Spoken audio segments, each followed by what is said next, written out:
Hello guys and welcome back into a new brand video. Into this tutorial, I'm going to show you how to stop Filmora from lagging.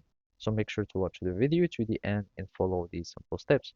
So basically, all you will be needing to do or all you can do is either like start updating your computer, like to make it more performance by adding more hardware, and which is not like the most advisable thing or the most reliable thing.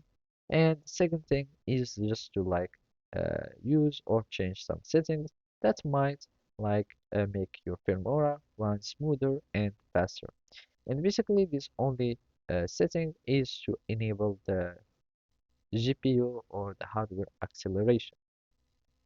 And basically, to do that, all you will be needing to do is just to go to the File menu, and from here we will find File, and then you will go to Preferences.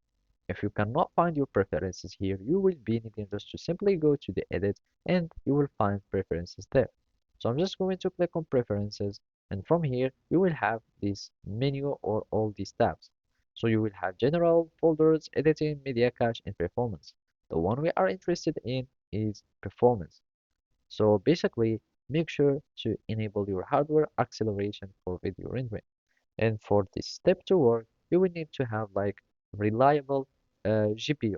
Doesn't need to be like the latest one, but it should at least do the work. Otherwise, it will backfire and it might hinder the performance of your computer. And if you already have your hardware acceleration that is added and you still having your Filmora lagging, try to disable it since it might be like your GPU, like making your Filmora more slower. And basically, you will need just to enable these two choice. You will enable this one, and basically you will need just to click on apply. And basically that's it. Thank you for watching and see you next time.